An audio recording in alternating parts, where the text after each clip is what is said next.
नमस्कार, स्वागत है आपका अपना उत्तर प्रदेश में और मैं हूं आपके साथ दुर्गेश पांडे। बुलेटिन की शुरुआत करेंगे इस वक्त की बड़ी खबर से। इस वक्त की बड़ी खबर लखनऊ से आ रही है।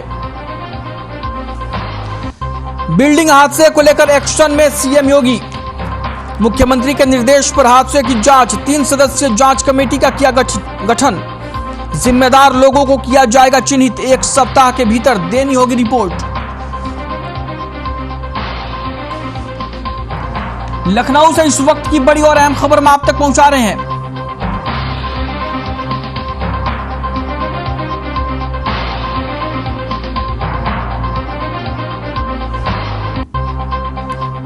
बिल्डिंग हादसे को लेकर एक्शन में सीएम योगी। मुख्यमंत्री के निर्देश पर हादसे की जांच, 3 सदस्यीय जांच समिति का किया गठन। जिम्मेदार लोगों को किया जाएगा चिन्हित, 1 सप्ताह के भीतर देनी होगी रिपोर्ट। बिल्डिंग हादसे को लेकर एक्शन में सीएम योगी। लखनऊ से इस वक्त की बड़ी और अहम खबर हम आप तक पहुंचा रहे हैं।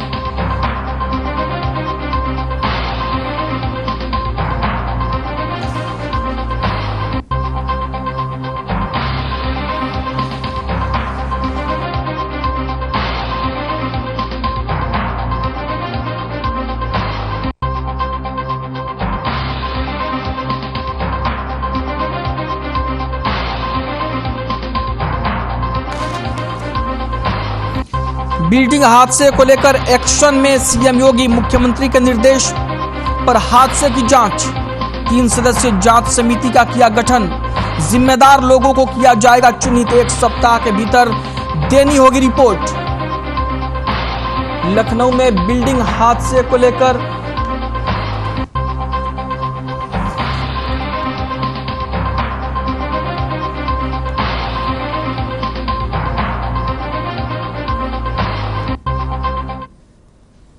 वहीं लखनऊ में बिल्डिंग हादसे को लेकर लखनऊ के पुलिस कमिश्नर एबी शिरोडकर ने प्रेस कॉन्फ्रेंस की और इस दौरान उन्होंने बताया कि मामले में एक शख्स की गिरफ्तारी हुई है। आपको बता दें कि मामले में नवाजिश शाहिद नाम के शख्स को गिरफ्तार किया गया है। वहीं एफआईआर में नामजद 2 अन्य फरार लोगों की तलाश की जा रही है। पुलिस कमिश्नर ने बताया कि मामले में अब तक 14 लोगों को सकुशल निकाला जा चुका है, जबकि 2 लोगों की मौत हुई है। अब बड़ी पोकलैंड मशीन से मलबा हटाया जा रहा है। मलबा हटाने का काम 24 घंटे चलेगा। अब मलबे में किसी के दबे होने की आशंका नहीं है। पुलिस कमिश्नर ने कहा कि रेस्क्यू में अभी 24 से 36 घंटे और लगेंगे। वहीं मामले में नामजद 2 आरोपियों की तलाश में लखनऊ पुलिस की 5 टीमें लगाई गई हैं। वहीं नवाजिश को जुडिशियल कस्टडी में लिया गया है। वहीं अब पोकलैंड मशीन के जरिए रेस्क्यू ऑपरेशन चलाया जा रहा है।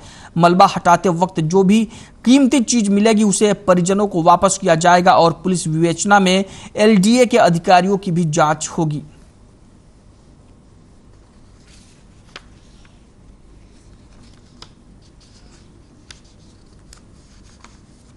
हमने आपको ये कहा है और डीजीपी साहब ने भी आपको समय समय बताया था कि ये कार्य जो है वो बड़ी संजीदगी से करना पड़ता है, क्योंकि जब लोग अंदर फंसे होते हैं तो आप जल्दबाजी नहीं कर सकते। अभी तक की सूचना के अनुसार अंदर लोगों के फंसे होने की शंका नहीं है, लेकिन मलबा हटाना है और उसमें स्ट्रक्चर जो है वो कोलैप्स और भी हो सकता है।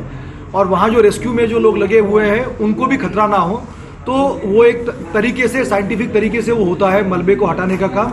तो 24 से 36 घंटे लगने की संभावना है, जिसमें जो वैल्यूएबल्स होंगे उसको निकाला जाएगा और जो रेस्क्यूअर है उनको भी खतरा ना हो, इसकी उसमें सावधानी बरतने की आवश्यकता होती है। 3 सदस्यीय समिति इसके स्ट्रक्चरल जो कॉजेस होंगे जिसकी वजह से इस बिल्डिंग का कोलैप्स हुआ है उसमें जाएंगी और जब ये सामने आएगा वो आपको बताया जाएगा। अभी तक की विवेचना से ये संभव नहीं है, पुलिस की विवेचना से ये बताना कि किस तरह से हुआ, क्योंकि ये एक्सपर्ट का काम है और इसीलिए समिति बनाई गई। कल दिनांक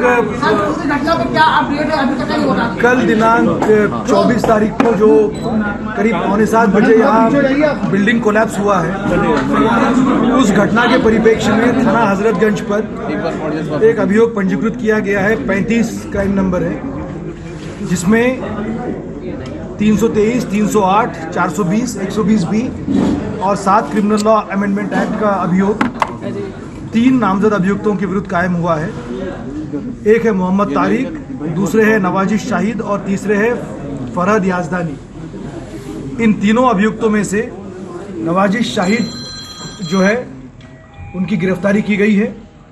चूँकि इस घटना में 2 महिलाओं की दुर्भाग्यपूर्ण मृत्यु हुई है, इसलिए विवेचना में इस अभियोग को 304 आईपीसी में तरमीम किया गया है और इनको गिरफ्तार करके जुडिशियल कस्टडी में भेजा गया है। अन्य 2 अभियुक्तों की तलाश जारी है और मैं आपके माध्यम से सभी को आश्वस्त करना चाहता हूं कि इस प्रकरण में पूरी गंभीरता से और पूरी सख्ती से कार्रवाई की जाएगी। पुलिस की विवेचना जब होती है तो सभी पहलुओं पे होती है और इसमें अगर कोई इस तरह की लापरवाही पाई जाएगी तो संबंधितों के खिलाफ कार्रवाई होगी, जैसा कि पूर्व में भी जो दुर्घटनाएं हुई हैं उसमें हुआ है। मैंने अभी आपसे निवेदन किया था कि 3 लोगों को नामजद किया गया है, 1 अभियुक्त की गिरफ्तारी हुई है, 2 की गिरफ्तारी के लिए तत्काल कोशिश की जा रही है और हमारी टीमें लगी है। शीघ्र हमें गिरफ्तारी की संभावना है और तत्काल हम गिरफ्तार कर लेंगे। देखिए, हमारी टीमें कल से ही इस पे कार्य कर रही हैं और मुझे विश्वास है कि हम जल्द से जल्द उनको गिरफ्तार करेंगे। सर, जिस तरह से ठेकेदार और बिल्डर पर मुकदमा हुआ है, क्या एलडीए के अधिकारियों पर कोई कार्रवाई होगी? क्योंकि बिना उनकी सहमति के, बिना उनके वहाँ पर जब एनडीआरएफ की टीम ने वहाँ देखने की कोशिश की तो वहाँ किसी का होना नहीं पाया गया है। इसीलिए आपने देखा होगा कि बड़ी वाली पोकलेन मशीन से अब पूरा मलबा हटाया जाएगा और एक-एक फ्लैट को, एक-एक कोने को देखा जाएगा कि कहीं पर वहाँ किसी का अस्तित्व तो नहीं है। अब एनडीआरएफ के अधिकारियों का ये कहना है कि ऑलमोस्ट 24 आवर्स या 20 आवर्स होने जा रहे हैं, तो संभावना बहुत कम है कि कोई जीवित हो, इसलिए बड़ी मशीन का प्रयोग करके वहाँ पर मलबा हटाया जा रहा है और ये कार्य जो है कम से कम 24 घंटे चलेगा। इसके बाद जो महत्वपूर्ण काम हम कर रहे हैं कि वहाँ पर चूँकि जो परिवार रहते थे उनके वैल्यूएबल्स वहाँ थे, तो प्रशासन ने एक यहाँ टीम बनाई हुई है, सभी वैल्यूएबल्स को वहाँ एकत्रित करके वहाँ परिवारजनों को सुपुर्द किया जाए। बन चुकी है। आपने देखा होगा कि एक टीम जो है यूपी पुलिस की जो थी, उसने एक अभियुक्त को मेरठ से गिरफ्तार करके यहाँ पर या उनको अरेस्ट करके यहाँ लाया था और आज उनको कस्टडी में भेजा जा रहा है। लखनऊ पुलिस ने 5 टीमें बनाई हैं। हम इनको ढूंढ के हम इनको न्यायालय के समक्ष प्रस्तुत करेंगे। सर, क्या आप लोग की सूचना के अनुसार कोई भी व्यक्ति अब अंदर नहीं है? हाँ, हमारी सूचना के अनुसार अभी तक किसी के जीवित होने की सूचना नहीं है, क्योंकि जो लोग मौजूद थे उनसे भी बात हुई है और जो लोग वहाँ रहते थे उनके अनुसार बीच में एक आया था कि 2 बैंक कर्मी आए थे, लेकिन उनसे वार्ता हो गई, वो बिल्डिंग से सकुशल बाहर निकल गए थे। तो अभी तक की सूचना के अनुसार कोई वहाँ पर जीवित हो या मौजूद हो ऐसी सूचना हमारे पास नहीं है। वहीं राजधानी लखनऊ में बिल्डिंग गिरने के मामले को लेकर रूबी नाम की एक पीड़िता का बयान सामने आया है। रूबी ने बताया कि वो बिल्डिंग में 4th फ्लोर पर रहती थी और हादसे के वक्त तो फ्लैट में अकेली थी। बिल्डिंग में मेंटेनेंस का काम चल रहा था और हर फ्लैट से 20,000 रुपये लिए गए थे। मेंटेनेंस के काम के दौरान जब नीचे ड्रिल होता था तो ऊपर तक वाइब्रेशन होता था। वहीं शाम को अचानक से बिल्डिंग गिर गई। पीड़िता ने कहा कि राहत और बचाव कार्य के दौरान सबसे पहले उसे निकाला गया, वो प्राइवेट अस्पताल में थी और अब उसे सिविल अस्पताल लाया गया है।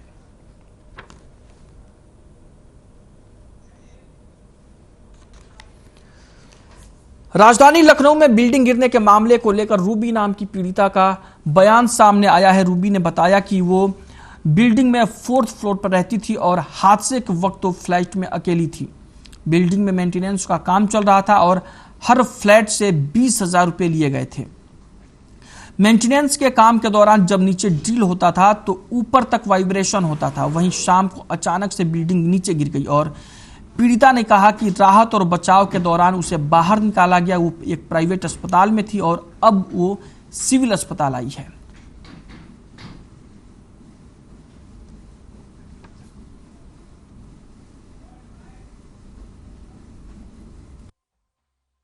आपने क्या मैसेज किया, क्या देखा? बस घर पे थे शाम को तकरीबन, बस अपनी बिल्डिंग मतलब छत पे 4th फ्लोर पे मेरा घर था। 4th फ्लोर पे जैसे ही बस खड़ी पानी की बोतल लेके अपने आप बिल्डिंग पूरी वाइब्रेट होते होते नीचे गिर गई। उससे पहले कंस्ट्रक्शन का काम हम चल रहा था और पूरा हम लोग तो 20-20 हज़ार रुपये लिए गए थे ताकि बिल्डिंग मेंटेन हो जाए। तो इस वजह से मेरी बिल्डिंग बहुत पुरानी और अजीब सी, पार्किंग की प्रॉब्लम, हर पानी की प्रॉब्लम, हर चीज़ की थी। तो 20-20 हज़ार रुपए लेके सबसे ये हो रहा था कि बिल्डिंग को ठीक किया जाए। तो कहाँ पर ठीक किया जा रहा था बिल्डिंग? नीचे वो, हाँ, तो जब नीचे वो जो मोटी वाली ड्रिल मशीन होती है उससे जो है छेद करने वाली से जब निकाला गया तो हम लोग को 4th फ्लोर पे मतलब वाइब्रेट होता था, बट इतना फील नहीं हुआ। बट जब चौथे इसके बाद से भूकंप आया है, भूकंप आने के बाद उस वक्त कुछ नहीं पता चला, शाम में फिर अपने आप धीरे धीरे बिल्डिंग पूरी डाउन। कितने घंटे बाद आप निकली वहाँ से? कितने घंटे? मैं 1.5 घंटे, मेरे ख्याल से सबसे पहले हमें ही निकाला गया है। मेरा 4था फ्लोर था, 4थे फ्लोर की वजह से सबसे पहले किसी ने आवाज़ दी कोई है, मैंने बोला हाँ, मैं चीख रही थी। तो बहुत देर के बाद, 1.5 घंटे के बाद तोड़ ओड़ के फिर कोई नहीं था, मैं अकेली थी। कल से अभी तक आप कहाँ पे? हाँ, ये एक हॉस्पिटल है, प्राइवेट हॉस्पिटल, वहाँ पे थे। इसके बाद हम एक घर पे लेके जाया गया, फिर यहाँ पे हम आए। वहीं प्रदेश के मुख्यमंत्री योगी आदित्यनाथ ने प्रदेश के लोगों को बसंत पंचमी की बधाई दी है। मुख्यमंत्री योगी आदित्यनाथ ने कहा कि बसंत पंचमी कला, विद्या और ज्ञान की देवी सरस्वती का प्रकाट्य दिवस है और इस मौके पर उन्होंने कहा कि सभी इस पावन पर्व पर प्रदेशवासियों को हार्दिक बधाई और शुभकामनाएं। अपने बधाई संदेश में मुख्यमंत्री जी ने कहा कि बसंत पंचमी विद्या, बुद्धि, ज्ञान, कला और संगीत की देवी मां सरस्वती के प्रकाट्य का दिन है और इसलिए इस पर्व पर देवी सरस्वती का विधि पूर्वक पूजन किया जाता है। धर्म, आध्यात्म, सभ्यता, संस्कृति, ज्ञान, विज्ञान, कला, साहित्य सहित विभिन्न क्षेत्रों में चिंतन और साधना से मानव ने जो स्थान हासिल किया है उसके लिए ईश्वर के प्रति आभार व्यक्त करने का आयोजन है सरस्वती पूजन। मुख्यमंत्री ने कहा कि हमारी परंपरा में पर्व एवं त्योहार हर्षोल्लास एवं राष्ट्रीयता को सुदृढ़ करने के प्रेरणास्पद अवसर हैं। बसंत पंचमी का पर्व हमारी संस्कृति के गौरव एवं समृद्धि का प्रतीक है। बसंतोत्सव प्रकृति के उल्लास का पर्व है। पूरे देश में बसंत पंचमी और सरस्वती पूजा का पर्व श्रद्धा और उल्लास के साथ मनाया जाता है।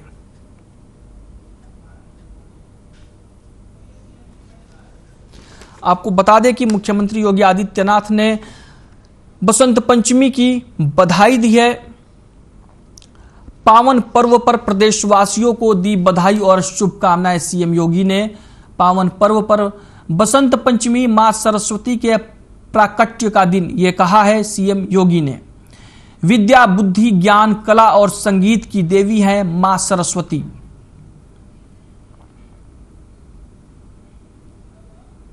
इस दिन देवी सरस्वती का विधि पूर्वक पूजन किया जाता है, ये कहा है सीएम योगी आदित्यनाथ ने और उन्होंने बसंत पंचमी की बधाई दी है। धर्म, आध्यात्म, सभ्यता, संस्कृति, ज्ञान, विज्ञान, कला, साहित्य सहित विभिन्न क्षेत्रों में और चिंतन और साधना से मानव ने जो भी स्थान हासिल किया है उसके लिए ईश्वर के प्रति आभार व्यक्त करने का आयोजन है सरस्वती पूजा।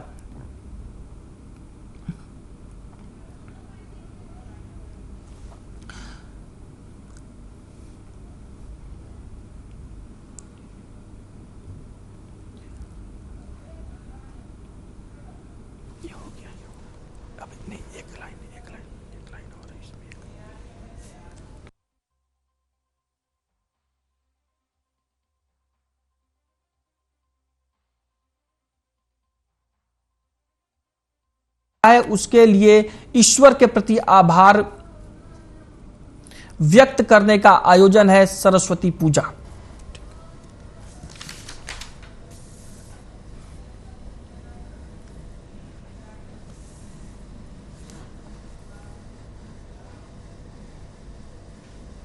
वहीं मुख्यमंत्री योगी आदित्यनाथ ने गणतंत्र दिवस के अवसर पर भी पूरे प्रदेशवासियों को बधाई और शुभकामनाएं दी हैं। सीएम योगी आदित्यनाथ ने गणतंत्र दिवस के अवसर पर सभी प्रदेशवासियों को बधाई और शुभकामनाएं दी और कहा कि गणतंत्र दिवस की सभी प्रदेश और देशवासियों को हार्दिक शुभकामनाएं। मुख्यमंत्री ने कहा कि गणतंत्र दिवस स्वाधीनता सेनानियों के त्याग एवं बलिदान का स्मरण कराने के साथ में संविधान के प्रति समर्पित रहने की प्रेरणा देता है। वर्तमान में देश अपनी आजादी का अमृत महोत्सव मना रहा है। यह विशिष्ट कालखंड हमें आत्मचिंतन करने तथा महान देशभक्तों के सपनों एवं लक्ष्यों की प्राप्ति के लिए प्रतिबद्ध होने का अवसर प्रदान करता है। मुख्यमंत्री जी ने कहा कि राष्ट्र धर्म के प्रति समर्पण से ही देश महान बनता है। हमारे संविधान में हमारे मूल कर्तव्य और मौलिक अधिकारों का उल्लेख है। नेशन फर्स्ट को ध्यान में रखते हुए हमें अपने कर्तव्यों का पालन पूरी ईमानदारी और निष्ठा से करना चाहिए। देश अपनी आजादी का अमृत महोत्सव मना रहा है, ये कहा है मुख्यमंत्री योगी आदित्यनाथ ने, और उन्होंने सभी प्रदेशवासियों को गणतंत्र दिवस पर हार्दिक बधाई और शुभकामनाएं दी हैं।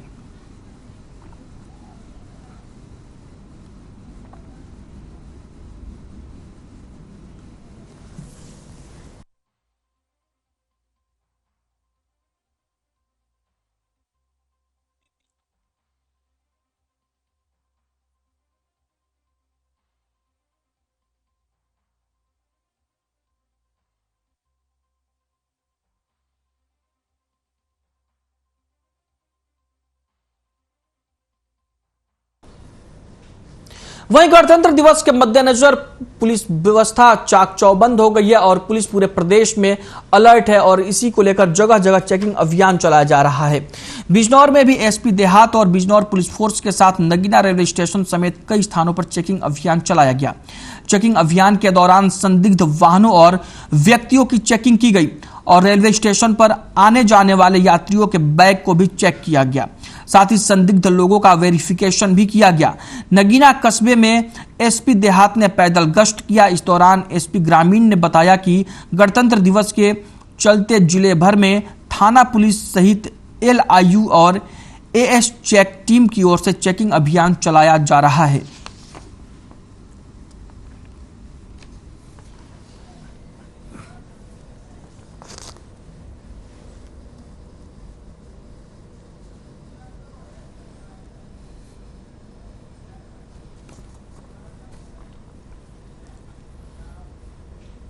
वहीं बिजनौर में स्नातक मतदाता सम्मेलन का आयोजन किया गया और इस दौरान MLC चुनाव को लेकर चर्चा की गई। आपको बता दें कि कार्यक्रम में आने वाले MLC चुनाव को ध्यान में रखते हुए चर्चा की गई, जिसमें बीजेपी के पदाधिकारी और सैकड़ों कार्यकर्ताओं ने हिस्सा लिया। इस कार्यक्रम के मुख्य अतिथि के रूप में क्षेत्रीय मंत्री मोहित बेनीवाल रहे। उन्होंने सभी से जिम्मेदारी के साथ मतदान कराकर बीजेपी के प्रत्याशी को जिताने का आह्वान किया।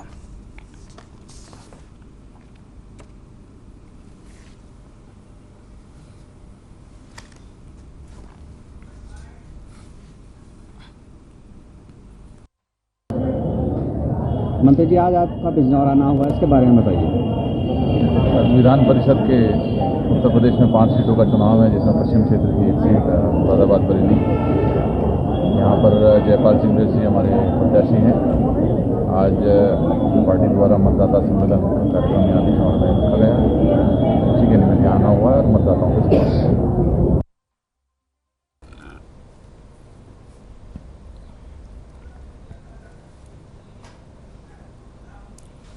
बात करेंगे इस वक्त की बड़ी खबर की। इस वक्त की बड़ी खबर गोरखपुर से आ रही है। गोरखपुर से इस वक्त की बड़ी और अहम खबर हम आप तक पहुंचा रहे हैं। सीएम योगी ने लगाया जनता दर्शन। जनता दर्शन में फरियाद लेकर पहुंचे फरियादी। सीएम ने एक एक करके सुनी सबकी फरियाद। अधिकारियों को निस्तारण के दिए निर्देश। गोरक्षनाथ मंदिर में सीएम ने लगाया जनता दर्शन। गोरखपुर से इस वक्त की बड़ी और अहम खबर हम आप तक पहुंचा रहे हैं। सीएम योगी ने लगाया जनता दर्शन। अधिकारियों को निस्तारण के दिए निर्देश। गोरक्षनाथ मंदिर में सीएम ने लगाया जनता दर्शन। गोरखपुर से इस वक्त की बड़ी और अहम खबर। सीएम योगी ने लगाया जनता दर्शन। जनता दर्शन में फरियाद लेकर पहुंचे फरियादी। सीएम ने एक एक करके सुनी सबकी फरियाद। अधिकारियों को निस्तारण के दिए निर्देश। गोरक्षनाथ मंदिर में सीएम ने लगाया जनता दर्शन। गोरखपुर से इस वक्त की बड़ी और अहम खबर हम आप तक पहुंचा रहे हैं।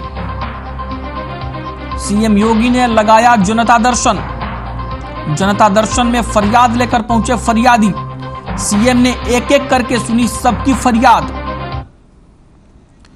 तस्वीरें आप अपनी टीवी स्क्रीन पर देख सकते हैं। तस्वीरें गोरखपुर की है, जहां पर गोरक्षनाथ मंदिर में सीएम योगी आदित्यनाथ ने जनता दर्शन का कार्यक्रम किया और इस दौरान सीएम ने लोगों की फरियाद सुनी और अधिकारियों से को मामलों के निस्तारण का आदेश दिया।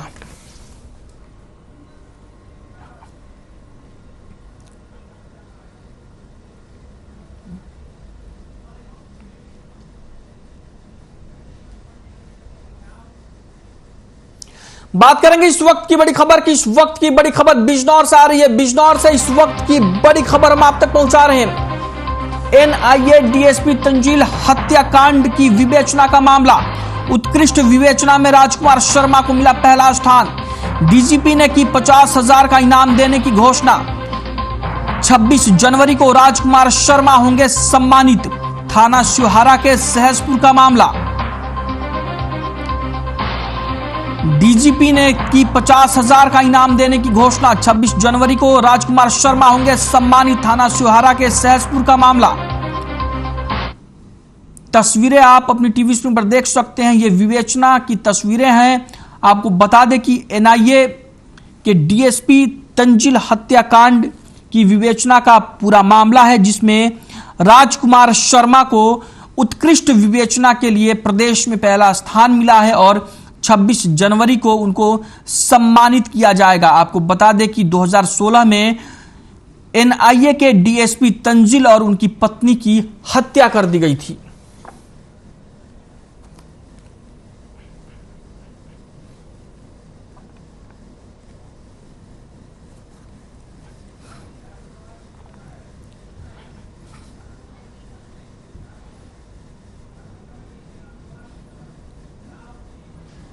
खबर अमरोहा से है, जहां पर एक युवक को चोरी के शक में गांव वालों ने तालिबानी सजा दिया। आपको बता दें कि युवक पड़ोस के गांव का रहने वाला है और बताया जाता है कि युवक पर चोरी का शक था, जिसकी वजह से उसको गांव के लोगों ने उसके हाथ बांधकर उसकी जमकर पिटाई कर दी।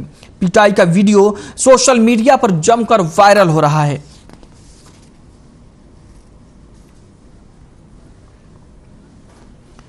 तस्वीरें आप अपनी टीवी स्क्रीन पर देख सकते हैं। अमरोहा की ये तस्वीरें हैं, जहां एक अलीपुर कला गांव में पड़ोसी गांव के एक युवक को गांव वालों ने तालिबानी सजा दी है। आपको बता दें कि युवक पर चोरी का शक था, जिसकी वजह से उसको गांव के लोगों ने हाथ बांधकर उसकी जमकर पिटाई की और पिटाई का वीडियो सोशल मीडिया पर जमकर वायरल हो रहा है।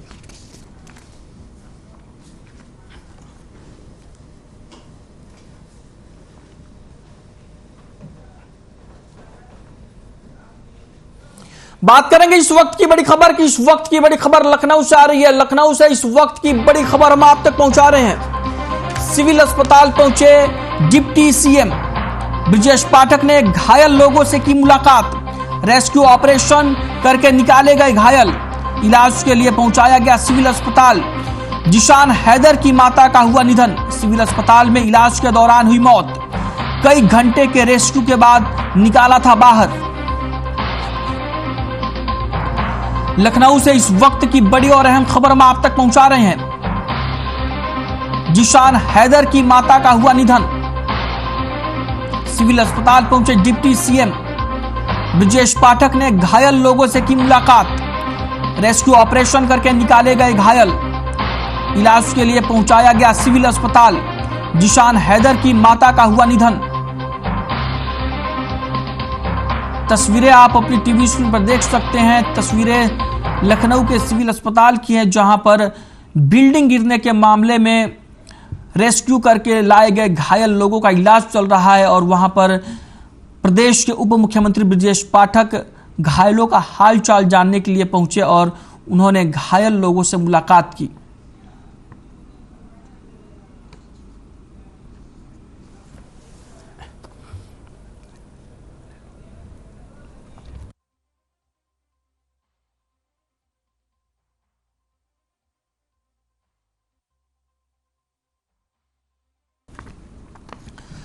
लखनऊ में एक पुरानी बिल्डिंग गिर गई, जिसको लेकर रेस्क्यू ऑपरेशन हुआ और मामले में कई लोगों के मारे जाने की भी खबर है।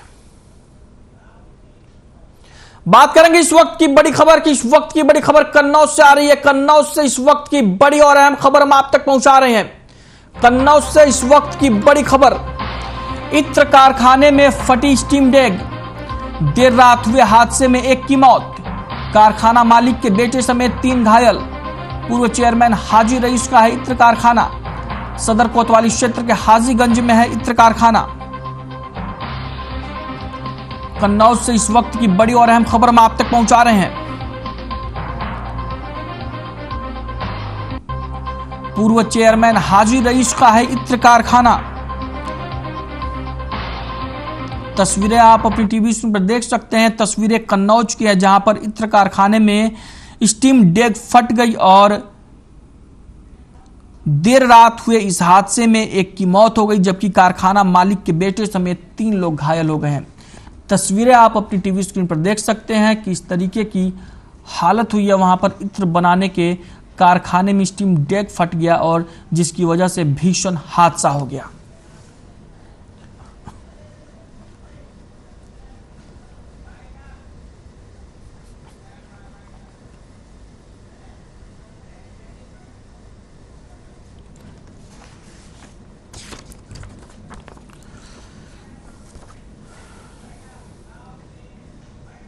बुलेटिन में फिलहाल के लिए इतना ही। मुझे दीजिए इजाजत। नमस्कार।